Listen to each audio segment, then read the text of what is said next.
Aujourd'hui, on va travailler sur les 4 tempéraments en astrologie médicale occidentale. Alors, si vous n'êtes pas du tout familier aux 4 tempéraments, je vous invite de suite à aller écouter le podcast, l'épisode numéro 4 du podcast des étoiles, sur ce sujet et de revenir ensuite sur cette vidéo. C'est en fait, cette vidéo, une mise en application de la théorie qui est partagée durant ce podcast, durant cet épisode. Alors, c'est parti, on va voir ensemble 2 thèmes. Ce premier thème, donc, alors très brièvement, les 4 tempéraments, donc le colérique, ou le bilieux, va être marqué par les planètes Mars et le Soleil. Le tempérament mélancolique ou nerveux va être marqué par Saturne. Alors déjà on va commencer par les planètes, ensuite on fera les signes. Le flegmatique va être marqué par la Lune et Vénus. Et enfin, le sanguin va être marqué par Jupiter. Voilà, globalement. Donc, pour juger d'un tempérament, ce qui est extrêmement important dans l'astrologie médicale, eh bien, on va regarder les planètes qui sont sur l'ascendant, quand il y en a évidemment. Donc ici, nous avons une personne qui est ascendant Vierge, et vraiment le Mars est sur l'ascendant. L'ascendant est à 21 degrés, le Mars est à 21 degrés. Donc là, on ne peut pas manquer. Le ciel nous dit de regarder ici. Mars, on l'a vu, c'est une planète colérique.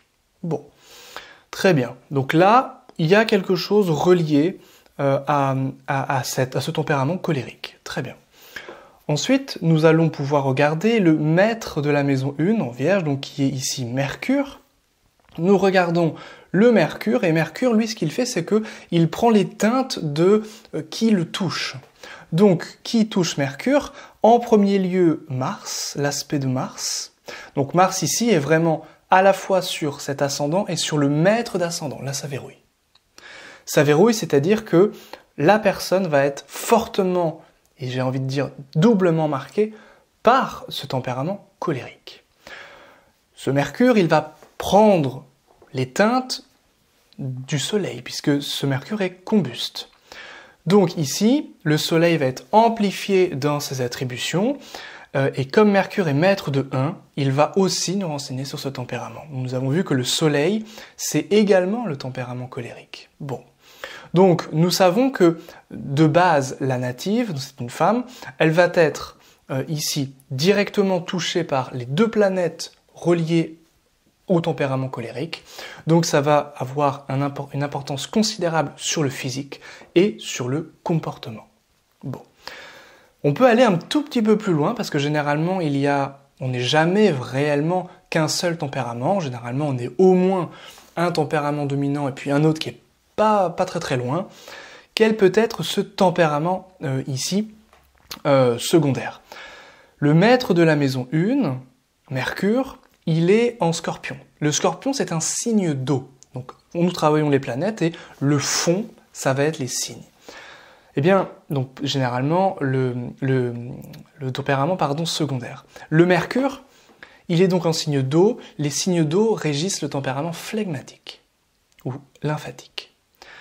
Ça, c'est intéressant. Pourquoi c'est intéressant? Puisque nous avons le maître de 1 en signe d'eau. Bon, et nous avons Vénus qui est également conjoint à Mercure et au Soleil. Donc Vénus est une planète qui va régir le tempérament également flegmatique. Donc ici, on peut, sans trop se tromper, dire que le tempérament dominant de la personne, c'est quand même évidemment ici colérique, mais il peut y avoir un fond flegmatique. Et puis peut-être en 3e tempérament, mélancolique, puisque l'ascendant est dans un signe de terre, mélancolie, et le Saturne vient également jouer un rôle sur le Mars, puisqu'il l'aspecte, mais bon, le Saturne va plutôt nous renseigner sur le mari ici, en réalité, puisqu'il est vraiment collé à la cuspide de la maison 7, donc le mari sera saturnien. Voilà, des choses très simples. On prend en premier lieu les planètes, et ensuite, en second temps, on va pouvoir regarder ce qui se joue au niveau des signes.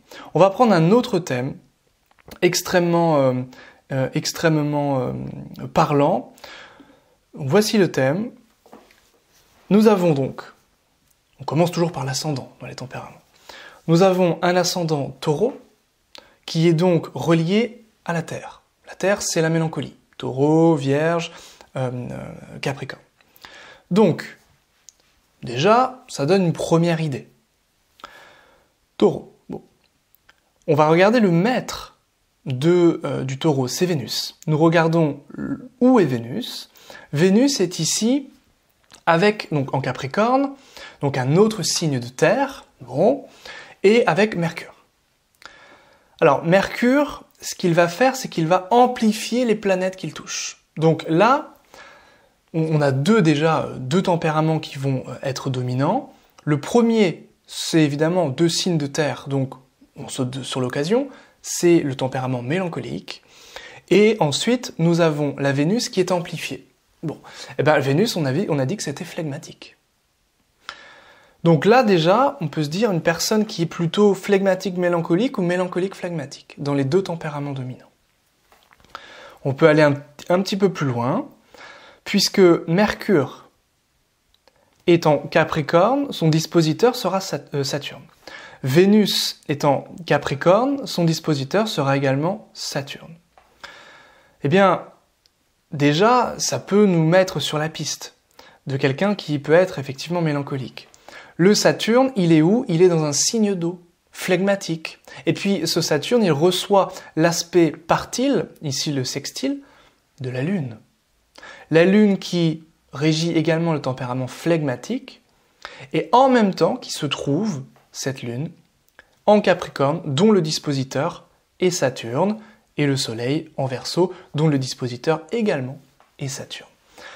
Alors bien entendu, puisque Saturne aspecte la Lune, et que la Lune aspecte Saturne, ici on a vraiment le mélancolique, flegmatique, vraiment de manière prononcée.